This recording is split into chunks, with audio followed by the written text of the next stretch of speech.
Hay preguntas que van más allá de una simple respuesta, ¿no? Son de esas que parece que rompen la lógica. Hoy justo de eso vamos a hablar. Nos vamos a meter de lleno en esos rompecabezas, en esas paradojas que por siglos han traído de cabeza las mentes más brillantes de la historia. Ok, para empezar, pongámonos de acuerdo.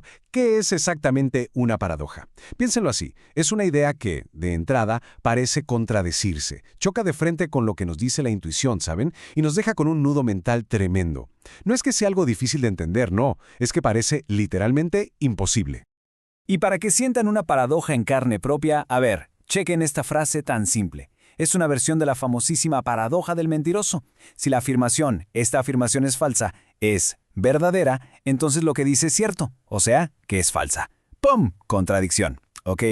¿Y si es falsa? Bueno, pues si es falsa, lo que dice no es verdad, lo que significa que en realidad es verdadera. Otra vez la contradicción. Es un ciclo perfecto, un loop del que la lógica simplemente no puede salir.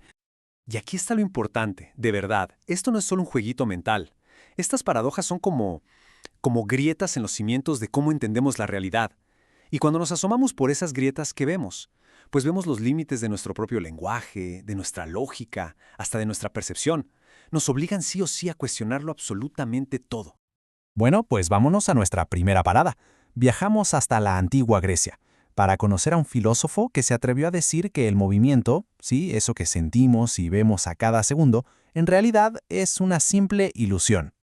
El responsable de esta idea es Zenón de Elea, y nos plantea un escenario muy particular. Lo que él quería era demostrar la idea de su maestro, Parménides, que el cambio es imposible y que nuestros sentidos simple y sencillamente nos engañan. Suena a locura, ¿verdad? Pues a ver, vamos a ver su argumento.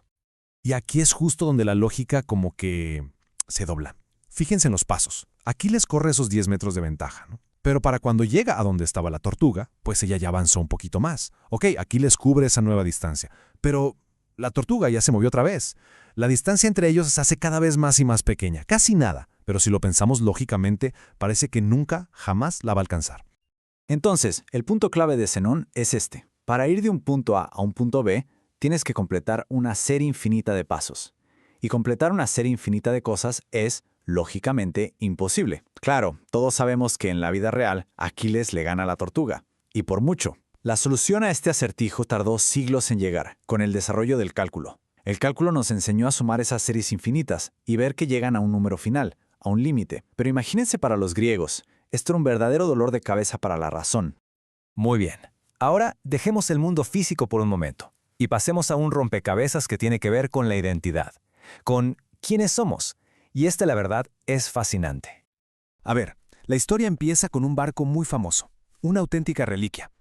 Imaginen que, con los años, cada tabla de madera se va pudriendo y la van cambiando por una nueva, una réplica exacta.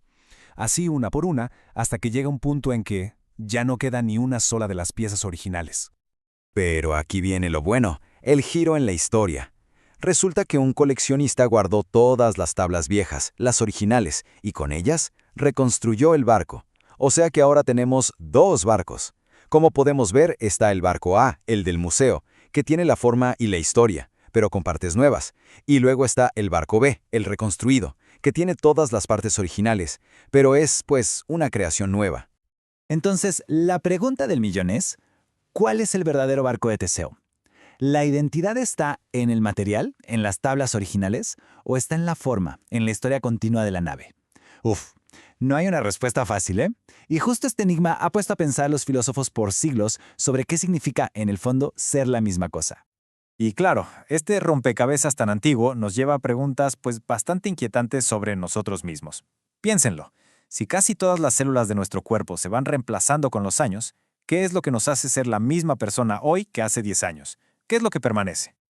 Ok, cambiamos de tema. Las paradojas también son buenísimas para mostrarnos los límites, a veces sorprendentes, de nuestra herramienta más fundamental, el lenguaje.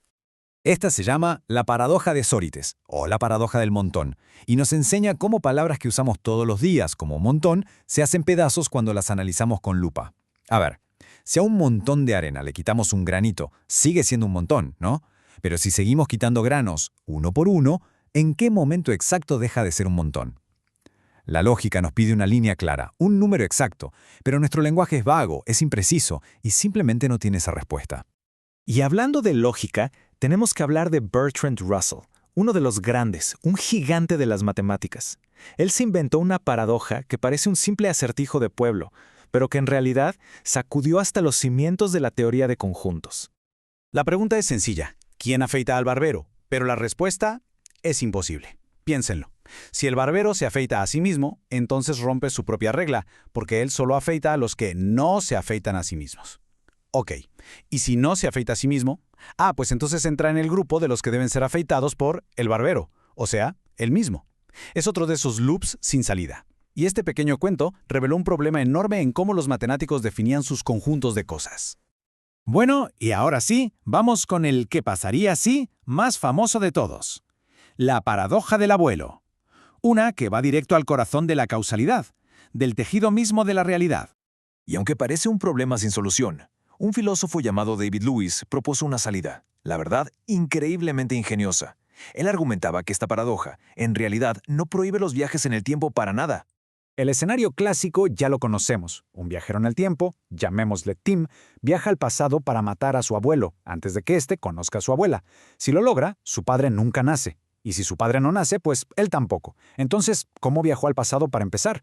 Parece un verdadero callejón sin salida lógico. La solución de Lewis, que es brillante, se basa en algo muy simple. La palabra poder es ambigua. A ver, por un lado, Tim sí puede matar a su abuelo. O sea, tiene el rifle, tiene buena puntería, la oportunidad, nada físico se lo impide. Pero por otro lado, Tim no puede matar a su abuelo. ¿Por qué? Porque es un hecho histórico, un hecho ya establecido que su abuelo no murió ese día y vivió para tener hijos. Entonces, el punto central es que la historia se mantiene consistente. No porque haya una fuerza mágica que detenga la bala, sino simplemente porque lo que pasó, pasó. Tim puede intentarlo, claro que sí, pero va a fallar. ¿Por qué? Por una razón súper mundana. A lo mejor se resbala, o lo distrae un pájaro, o le tiembla el pulso en el último segundo. Su intento de matar al abuelo y su fracaso son simplemente parte de la historia que ya estaba escrita. Ok, después de todo este mareo mental, uno podría preguntarse, bueno, ¿y para qué nos molestamos con estos acertijos que parecen imposibles? O sea, ¿cuál es el chiste de todo esto?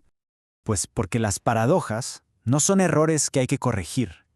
Son el gimnasio de la mente.